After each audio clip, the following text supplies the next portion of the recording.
الحمد لله الذي هدانا إلى الصراط المستقيم، والصلاة والسلام على من اختص بالخلق العظيم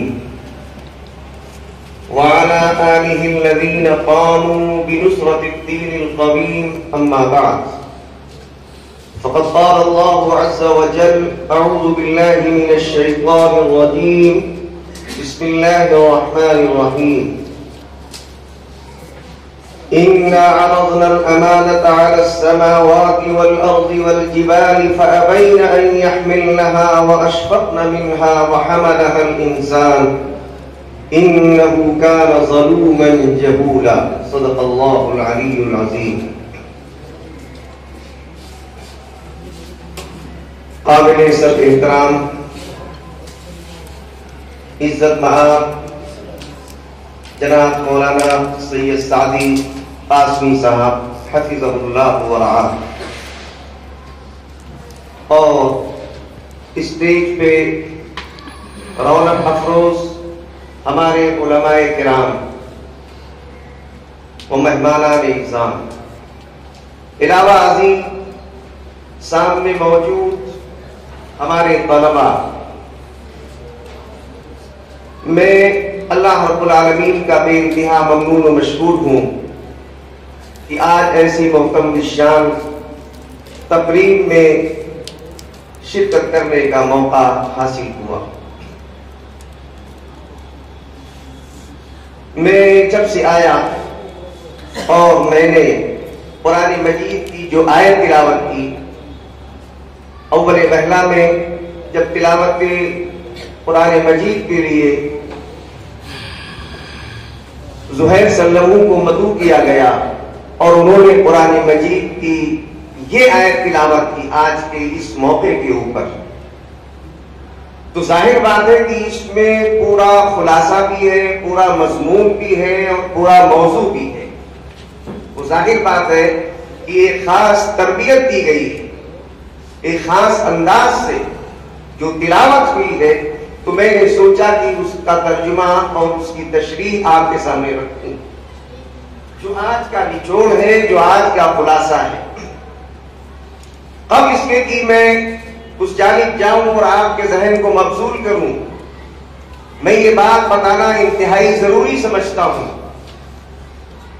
کہ ہمارے حضرت مولانا سید سعدی قاسمی صاحب، تقریباً میری اور مولانا کی ملاقات 10 سال کا عرصہ ہو چکا، یا اس سے کچھ متجاوز 10.5 سال بس. مولانا جس مدرسے میں ہے ہم بھی اسی مدرسے میں ہیں، ساتھ ہی میں رہنا، ساتھ ہی میں ناشتہ، ساتھ ہی میں کھانا وغیرہ وغیرہ. مولانا بھی قاسمی ہے اور اتفاق سے رہ کر بھی قاسمی ہے، ہمارے مدرسے میں اور کوئی قاسمی نہیں. یہ دو فضیلت ہے. تو کچھ چیزوں میں یگانگت بھی ہے قاسمیت کی بنیاد پر. جود و سخا کا جو معاملہ ہے مولانا کا، جتنے بھی حضرات یہاں پر بیٹھے ہوں گے تو آپ حضرات جانتے ہوں گے کہ مولانا خراج بھی، زیادہ خرچ کرنے والے بھی، تو حضرت کا تو مقابلہ نہیں ہے، لیکن اس سے کم ہی درجے میں کر کے اندر یہ بات ہے. بہرحال یہ تحدیث بالنعمہ کے طور پر ہے. ذالک من فضل اللہ یؤتیہ من یشاء.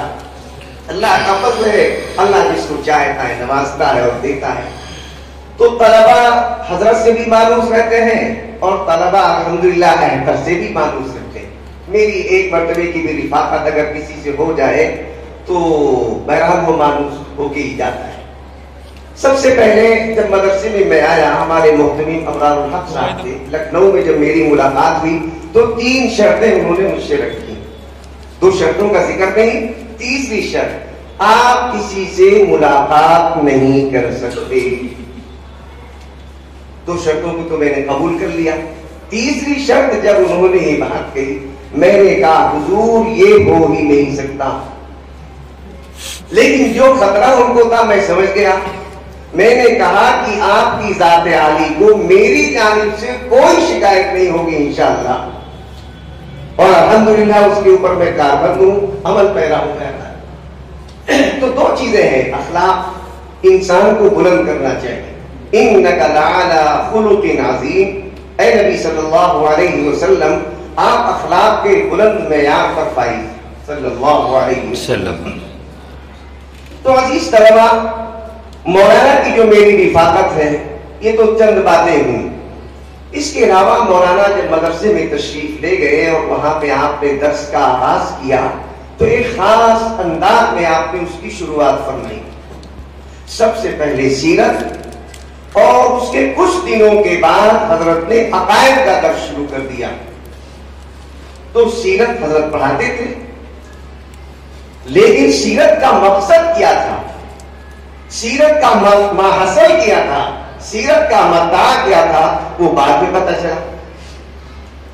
جیسا کہ آپ حضرات آج اس حلقے میں اس مجمع میں موجود ہیں اور آپ کے سامنے ایک بالکل لائن کلیئر ہے، بالکل کہ آج کی اس جلسے کے بعد ہمیں کرنا کیا ہے، ہمیں بننا کیا ہے، ہمیں ہونا کیا ہے، ہمیں کرنا کیا ہے۔ ہمیں انقلابی شخصیت بننی ہے، دعوت و تبلیغ کے کام کو اجاگر کرنا ہے۔ اور عقائد کا جو تعلق ہے، عقائد کے بارے میں آپ یہ جان لیں، مولانا کی آج تک تقریباً 2 کتابیں منظر عام پر آ چکی ہیں۔ تو عقیدے کا جو سلسلہ ہے، عقیدے کی میں نے 2 قسمیں کی ہیں، ایک عقیدہ لازمہ اور ایک عقیدہ متعدیہ۔ جیسے فعل کی 2 قسمیں ہوتی ہیں، عربی طالب علم جانتے ہیں فعل لازم، فعل متعدی۔ ہمارے مابین جو طلبہ یا اساتذہ یا علماء فضلاء جو ہوتے ہیں وہ عقیدہ لازمہ پہ عمل کرتے ہیں کہ میرا عقیدہ بس درست ہو جائے، میں توحید کا علم بردار بن جاؤں، میں متاثر ہو جاؤں۔ لیکن عقیدہ متعدیہ جو ہوتا ہے وہ اپنی ذات کو کراس کر کے دوسرے تک پہنچنا ہے اور پہنچانا ہے۔ تو مولانا موصوف کے عقیدے میں جو یہ بات آئی تو عقیدہ لازمہ تو تقریباً ہر ایک کے پاس ہے، لیکن عقیدہ متعدیہ جو تھا وہ تقریباً اس مجمع میں بیٹھے ہوئے لوگوں کے پاس نہیں تھا۔ مولانا نے اس کی طرف توجہ دلائی کہ اے لوگوں، اپنے عقیدوں کو درست ہی نہیں کرنا ہے بلکہ بے درست عقیدے والوں تک اپنے پیغام کو پہنچانا بھی ہے انشاءاللہ۔ تو آج آپ حضرات جو یہاں پہ تشریف لائے ہیں، جن لوگوں نے عقیدے کو پڑھا ہے، عقیدے کو سمجھا ہے، یا اس کے بعد آپ حضرات جو عقیدوں کو پڑھیں گے یا سمجھیں گے، اس کو انشاءاللہ دوسروں تک پہنچانے والے بھی بنیں گے۔ یہی ہماری زندگی کا مقصد ہے، یہی خلاصہ ہے، اس کے علاوہ اور کچھ بھی نہیں ہے۔ ایک مرتبہ دعوت و تبلیغ کے سلسلے میں شہر بہرائچ کے اندر ایک نشست ہو رہی تھی، اس میں 2-3 علماء بھی تھے، حدیث بھی موجود تھا، ایک ڈاکٹر صاحب تھے، ایک حافظ عبید اللہ صاحب بھی تھے، وغیرہ وغیرہ۔ تو ایک بہت بڑی شخصیت، عظیم ترین شخصیت اس وقت ہندوستان کی، جن کا نام نامی اس میں گرامی حضرت مولانا خلیل الرحمن سجاد نعمانی حفظہ اللہ ہے۔ تو ڈاکٹر حسن فیروز صاحب اس مجلس کی صدارت فرما رہے تھے اور رامائن اور گیتا کی کتابیں اپنے سامنے رکھے ہوئے ایک لفظ انہوں نے کہا کہ سجاد نعمانی کو بہرائچ کی گلیوں میں گھسنے تک نہیں دیا جائے گا۔ ایک خاص پس منظر میں انہوں نے کہا،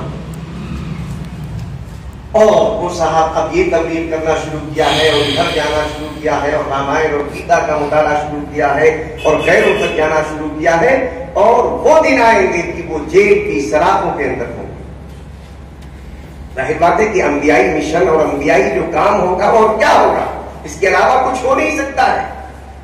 جیل اور سلاخ یہی آخری مقصد ہے، یہی اس کی آخری منزل ہے، اور یہیں پر اس کی معراج ہوتی ہے، اور اس کے بغیر دین تو نامکمل ہے بالکل۔ کیا رسول اللہ صلی اللہ علیہ وسلم کو شیعہ کی تعلیم میں 3 سال کے لیے قید نہیں کیا گیا؟ کیا یوسف علیہ السلام کو جیل اور کی سلاخوں کے پیچھے نہیں بھیجا گیا؟ دیگر انبیاء علیہ السلام اور جتنے بھی بزرگان دین ہیں، ائمہ ہیں، علماء ہیں، مشائخ ہیں، جو دین کے دعات ہیں اور دین کے رہبر رہنما اس کے سرخیر ہیں، سب کو اس راستے سے گزرنا ہے۔ تو یہ جاتا کہ جسے دیکھ کے ڈر لگتا ہے، کیا مسافر تھے جو اس راہ سے گزرے؟ بہرحال عزیز طلباء، بات یہ چل رہی تھی، اس میں حضرت مولانا ظفر کمال قاسمی صاحب موجود تھے اور مولانا عبدالحفیظ صاحب محتوی مدرسہ فرقانیہ گونڈا اور احکام محمد ہارون قاسمی بھی اس میں موجود تھا۔ جب بات یہ چلنے لگی تو عالم بہرحال عالم ہوتا ہے۔ ابھی ہمارے حافظ صاحب نے علم کی فضیلت اور علم کی قدر کی نماز کے بارے میں جو فرمایا کہ جب مغرب کا نماز گزرنے لگا، ختم ہونے لگا، تو وہ صاحب جو تھے وہ بڑے نیک دل تھے، بہرحال بڑے اچھے تھے، مخلص تھے، پسینے انہیں آنے لگے، لیکن ایک عالم سمجھتا ہے مسئلے کی نزاکت کو، اس کی نوعیت کو، کہ ابھی ہم جمع بھی کر سکتے ہیں، ہم نیت بھی کر سکتے ہیں، ہم اپنی نماز کو قضا نہیں ہونے دیں گے، ہماری نماز ادا ہی رہے گی۔ جو مسافروں کے سلسلے میں شریعت سے اور سنت سے اور احادیث متبادرہ سے جو ہمیں پیغام ملا ہے، جو ہمیں سبق ملا ہے۔ بہرحال جو عالم دین تھے، کیسے وہ خاموش رہ سکتے؟ مولانا ظفر کمال صاحب حفظہ اللہ نے کہا، اور تبلیغ کی بڑی شخصیت اس وقت تو دنیا میں نہیں ہے، حضرت مولانا عمر صاحب پالنپوری رحمت اللہ علیہ، جن کو آپ حضرات نے تو شاید دیکھا نہیں، احکر نے 1995 میں ہاٹا کے اجتماع میں احکر نے مولانا کا بیان بھی سنا ہے۔ ماشاءاللہ حضرت مولانا جانتے ہیں، اور حضرت مولانا نے 12 بیان بھی سنا ہے، تو ان کی فضیلت اور ان کی مقام کو جانتے ہیں۔ حضرت مولانا نے فرمایا کہ ڈاکٹر صاحب آپ یہ کیا کہہ رہے ہیں؟ آپ تبلیغی جماعت سے وابستہ ہیں، آپ تبلیغی جماعت کے ایک رکن ہیں، آپ اس کے ایک فرد ہیں، اور مولانا عمر صاحب پالنپوری رحمہ اللہ ایک ممتاز اور معطر شخصیت ہے، جن کے سامنے آپ کو زانوئے ادب طے کرنا پڑتا ہے، ان کی قیادت میں آپ کو چلنا پڑتا ہے۔ کیا آپ کو حضرت کی دعا یاد نہیں؟ حضرت بارہا اپنی دعا میں یہ فرمایا کرتے تھے، یا اللہ امت دعوت اور امت اجابت دونوں میں کام کر کے میدان محشر میں سرخروئی نصیب فرما۔ ڈاکٹر صاحب یہ بتائیے کہ آج ہم جو عمل کر رہے ہیں، آج جو ہم فیلڈ ورک کر رہے ہیں، یہ کہاں پہ ہے؟ امت دعوت، امت اجابت، یعنی مسلمانوں کے درمیان، مسلمانوں کے درمیان صرف۔ امت دعوت کیا ہے؟ امت دعوت وہ ہے جو کہ غیر مسلم ہے، جو غیر کلمہ گو ہے۔ یہ کون کہہ رہے ہیں؟ حضرت مولانا عمر صاحب پالنپوری کی دعا میں اے اللہ امت دعوت امت اجابت دونوں میں کام کر کے سرخروئی نصیب فرما۔ تو حضرت اگر ہمارے ہی درمیان سے، اور میں آپ کو یہ بتا دوں، مولانا خلیل الرحمان سجاد کوئی معمولی آدمی نہیں تھے کہ ایک تبلیغ کا جھولا اٹھایا اور چل دیے، پورے یو پی کی قیادت کر رہے تھے۔ اور بہرائچ کی جامع مسجد میں جو پہنچے ہیں آپ، نیچے اوپر شیروانی کے بٹن تھے، اور بہت ہی تبلیغی جماعت کا ایک خاص حلقہ، بہت ہی پرانوں کا حلقہ جو موجود تھا، حضرت انہیں ڈانٹ رہے تھے باقاعدہ۔ یہ احکام میں اپنے چشمدید واقعہ ہے میرے سامنے، کوئی ایسی میں روایت یا کوئی حکایت نہیں بیان کر رہا ہوں، بالکل یہ واقعہ ہے، یہ مسجد کا بالکل واقعہ ہے، میرے سامنے یہ حالات گزرے تھے کہ تبلیغی افراد کو بالکل ڈانٹ رہے تھے، اور سب لوگ خاموش حضرت کی بات کو انتہائی والہانہ انداز میں سن رہے تھے اور سماعت کر رہے تھے۔ آج ان کے بارے میں یہ کہا جا رہا ہے کہ بہرائچ کی گلیوں میں انہیں داخل نہیں ہونے دیا جائے گا۔ بہرحال اللہ تعالیٰ نے جو عزت بخشی وہ دنیا جانتی ہے۔ آج بھی ہندوستان کی قیادت اور سیاست کے معاملے میں مولانا خلیل الرحمان سجاد کو اللہ نے جو عزت بخشی ہے، وہ کوئی محتاج بیان نہیں ہے اظہر من الشمس، بالکل سبھی لوگ جانتے ہیں۔ تو میں عرض یہ کر رہا تھا کہ دین کی دعوت اور دین کی محنت اور دین کی فکر اور اس کی کوشش کرنا ہمیں انتہائی ضروری ہے۔ میں نے قرآن مجید کی جو آیت تلاوت کی، یہ امانت کیا ہے؟ دراصل یہ امانت کیا ہے؟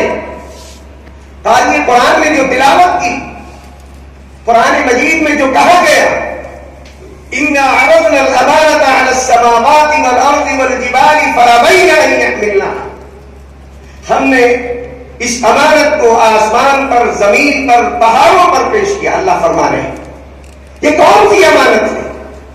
یہ وہ امانت ہے جو کوہ فارا پر رسول اللہ صلی اللہ علیہ وسلم کی زبان سے ادا ہوئے کلمات تھے۔ یا ایھا الناس قولوا لا الہ الا اللہ تفلحوا، اے لوگوں کہو اللہ کے سوا کوئی عبادت کے لائق نہیں، تم کامیاب ہو جاؤ گے۔ آپ یقین جانیے، اگر آپ کے اندر صداقت اور امانت ہے، اگر آپ کے اندر خدا ترسی ہے، اگر آپ کے اندر ایمان ہے، تو آپ آج کی اس اجلاس کو، میں آج کی اس اجلاس کو جناب رسول اللہ صلی اللہ علیہ وسلم کے اس فارا کی چوٹی کے اوپر جب آپ نے واہ سباہا کہہ کر کے اپنی ندائے مبارک کو لہرا دیا تھا اور آپ نے فرمایا تھا واہ سباہا واہ سباہا، پورا مجمع جمع ہو گیا تھا۔ تو آج علم و عمل، کاروان علم و عمل کا جو آج پیغام ہے، کاروان علم و عمل کا جو آج کا اقدام ہے، آپ کل سے دیکھیں گے شہر کے اندر، اور چونکہ یہ چیزیں ریکارڈ بھی ہو رہی ہیں، یہ باہر تک بھی پہنچیں گی، آپ دیکھیں گے کتنے لوگ اٹھ کھڑے ہوں گے کہ بھائی یہ کیا چیز پیش میں آئی، یہ کیا چیز وجود میں آئی ہے، مولانا کی کیا عزائم ہیں، مولانا کی کیا مقاصد ہیں، آپ کا کیا رخ ہے۔ تو آپ سب لوگ جان لیجئے اور دل کی گہرائیوں سے اس بات کو مضبوطی سے تھام لیجئے کہ یہ رخ ہم نے طے کیا ہے، دین و دانش کا طے کیا ہے، شعوری انداز کے اندر ہم نے طے کیا ہے۔ ابھی اس سے پہلے جامع مسجد کے اندر مولانا کا ایک بیان ہوا، اور آج بھی الحمدللہ جو یہاں پر بچوں نے ایک پروگرام پیش کیا ہے، اپنے تاثرات جو انہوں نے پیش کیے ہیں، اپنی چیزوں کو جو انہوں نے رکھا ہے، اس سے جو میں نے سبق لیا ہے، جو میں متاثر ہوا ہوں، وہ میں یہ جانتا ہوں کہ آپ حضرات کے دل بالکل پختہ ہیں، آپ حضرات کے عزائم بالکل مضبوط ہیں، آپ حضرات اولو العزم ہیں، آپ حضرات نیک و صالح متقی پرہیزگار ہیں، اور اس کام کو انشاءاللہ آپ حضرات انجام دے کر کے رہیں گے انشاءاللہ۔ اللہ رب العالمین ہم سب کو اس کی توفیق بخشے۔ تو یہ جو بار امانت ہے، ایک حدیث قدسی میں آپ کو سناؤں۔ حدیث قدسی کے اندر آتا ہے، حدیث قدسی جانتے بھائی سبھی، اللہ کا جو فرمان، کنت کنزا مخفیا فاحببت ان اعرف فخلقت المخلوق۔ اللہ سبحانہ وتعالیٰ فرماتے ہیں کہ میں ایک مخفی اور پوشیدہ خزانہ تھا، جب کائنات نہ تھی، حجر و شجر نہ تھے، جمادات نہ تھے، پہاڑ وغیرہ دریا وغیرہ کچھ نہیں تھی، کوئی مخلوق نہیں تھی، اللہ کی ذات کنت کنزا مخفیا۔ رب کائنات فرما رہے ہیں کہ میں ایک مخفی اور پوشیدہ خزانہ تھا، اللہ کی ذات اکیلی۔ فاحببت ان اعرف، میں نے پسند کیا اور میں نے چاہا کہ میں جانا اور پہچانا جاؤں۔ ہم سب کے رب نے کیا سوچا اور کیا کہا کہ میں جانا اور پہچانا جاؤں۔ آج آپ اس دنیا کے اندر اگر آپ کے پاس مال ہو گیا تو آپ کیا کہتے ہیں؟ کوئی فرم بنائے، کوئی دکان ڈالے، کوئی شو روم ڈالے۔ اگر آپ کے پاس افراد زیادہ ہے تو آپ یہ کہتے ہیں کہ میں سیاست کے میدان میں کود جاؤں تاکہ لوگ سیاست کی وجہ سے مجھے جانیں۔ اگر آپ کے پاس علم ہے تو آپ یہ کہتے ہیں کہ علم کی بنیاد میں مجھے جانا اور پہچانا جائے۔ اور یہ بات ہے، شناخت ہوتی ہے، تواضع کے ساتھ ہو، تکبر کے ساتھ نہ ہو، بس شرط یہ ہے صرف اللہ سبحانہ وتعالیٰ نے کیا فرمایا؟ فأحببت أن أعرف، میں نے چاہا کہ میں جانا اور پہچانا جائے. فخلقت المخلوق، تو میں نے مخلوق برپا کر دی، مخلوق پیدا کر دی. یہ جو ہمارا اور آپ کا وجود ہوا ہے وہ کس کے لیے ہوا ہے؟ صرف اور صرف اللہ کی ذات کو پہچاننے کے لیے، اس کی عبادت کرنے کے لیے، اس کی اطاعت اور فرما برداری کرنے کے لیے. اچھا، انبیاء علیہ السلام دنیا میں آئے. انبیاء علیہ السلام اگر اپنی محنت نہ کرتے تو یہ اسلام پھیلتا؟ پتہ نہیں پھیلتا. اللہ کو پسندیدہ عمل کیا ہے؟ اللہ نے فرمایا کہ میں جانا پہچانا جاؤں. اب اس موضوع کے اوپر آپ حضرات بتائیں اس پر ہم لوگ کیا کام کر رہے ہیں.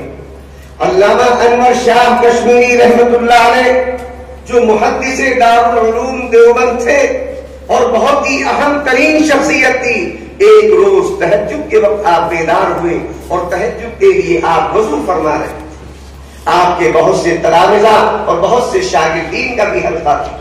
آپ نے ایک سرد آہ کھینچی اور ارشاد فرمایا، میں نے تو اپنی عمر ضائع کر دی، میں نے تو اپنی عمر ضائع کر دی. جو آپ کے طلبہ تھے، جو آپ کے شاگردین تھے، حضور آپ نے جب اپنی عمر ضائع کر دی تو پھر ہمارا شمار و قدار کیا؟ فرمایا کل میدان محشر میں طالب علموں اس بات آپ ارشاد فرماتے کل قیامت کے دن رب کائنات مجھ سے یہ سوال نہیں کرے گا کہ امام ابو حنیفہ کی فضیلت، فوقیت اور برتری کے بارے میں کتنے دلائل اور انبار لگائے اور کتنی چیزیں تم نے پیش کی.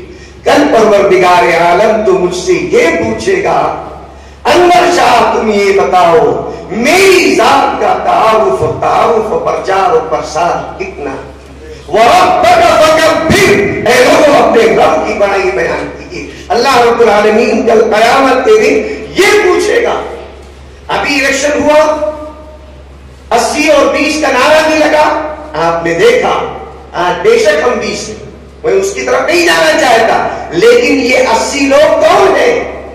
یہ ہمارے ہی بھائی ہیں، کوئی غیر نہیں ہے. یہ آدم و حوا کے بیٹے ہیں، یہ کوئی غیر نہیں ہے. جو سبق آدم علیہ السلام سے چل کر جناب محمد رسول اللہ صلی اللہ علیہ وسلم تک پہنچا ہے، اور آپ سے اور آپ کے صحابہ کرام سے، علماء اور مشائخ سے 1400 سال تک ہم تک یہ پیغام پہنچا ہے. اس پیغام بری کے لیے ہم میں سے کون تیار ہے؟ انشاءاللہ بھائی سبھی تیار ہیں انشاءاللہ؟ انشاءاللہ ثم انشاءاللہ بالکل کمر بستہ ہو جائے. یقین محکم عمل پہ ہم محبت فاتح عالم جہاد زندگانی میں ہے یہ مردوں کی شمشیریں. تو میں عرض کر رہا تھا بار امانت اللہ تعالیٰ نے پیش کیا. انا عرضنا الامانۃ علی السماء، پہاڑوں پر، زمین پر، آسمان پر اللہ نے کیا پیش کیا؟ وحی کا بوجھ. وحی حدیث کے اندر آتا ہے کہ جب وحی کا نزول ہوتا تھا تو رسول اللہ صلی اللہ علیہ وسلم پسینے سے شرابور ہو جاتے تھے. بھائی پسینہ کب نکلتا ہے بتائیے؟ جب کسی محنت کے کام میں آپ لگے ہو، ایئر کنڈیشن میں بیٹھے ہو، لیٹے ہو، آپ کو پسینہ آ جائے؟ ناممکن ہے بالکل. اور جب کسی بوجھ کو آپ لادے ہو، بوجھ کو ڈھو رہے ہو، کدال اور تھاپا جو ہے آپ چلا رہے ہو، اس وقت کی کیفیت کیا ہوگی؟ سخت کیفیت ہوتی ہے. رسول اللہ صلی اللہ علیہ وسلم پر جب وحی نازل ہوتی تھی آپ پسینے سے شرابور ہوتے تھے، اور اسی درمیان میں آپ اپنی اونٹنی سے نیچے اتر جاتے تھے کہ محمد رسول اللہ وحی کے بوجھ کا متحمل تو ہے، لیکن میری یہ ناکا اور یہ سواری اس کی متحمل نہیں ہے کہ وحی کے بوجھ کو یہ برداشت کر سکے. الغرض یہ امانت ہے. آسمانوں پر، زمین پر، پہاڑ پر اللہ نے پیش کیا. فَأَبَيْنَ أَن يَحْمِلْنَهَا، اس کے اٹھانے سے سب کیا ہو گئے؟ انکار کر دیا. بار الہ یہ امانت ہم نہیں اٹھا سکتے. وَأَشْفَقْنَ مِنْهَا، اس سے ڈر گئے، لرزہ پر اندام ہو گئے کہ یہ بھاری بھرکم بوجھ یہ مجھ سے نہیں ہو سکتا. وَحَمَلَهَا الْإِنسَانُ، اور لپک کر کے